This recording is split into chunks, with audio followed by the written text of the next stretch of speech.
Premier raid en Syrie contre le groupe État islamique. L'armée américaine, appuyée par 5 pays arabes, a bombardé principalement Raqqa, le fief syrien des djihadistes, dont plus de 20 membres ont été tués selon une ONG.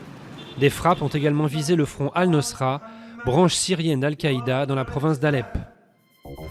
Un otage français menacé de mort, Hervé Pierre Gourdel, un guide de haute montagne habitant à Nice, a été enlevé à Tizi Ouzou par des djihadistes algériens liés à l'organisation État islamique.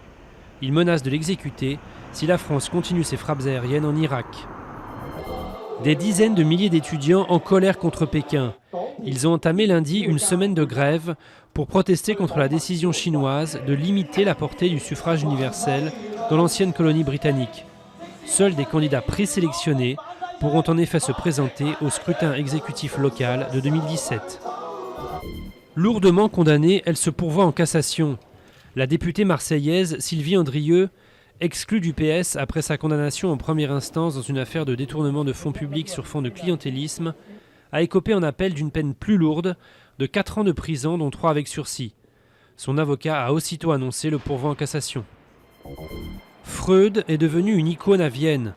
75 ans après sa mort en exil à Londres, le père de la psychanalyse est le visage viennois le plus connu dans le monde, assure l'Office du tourisme.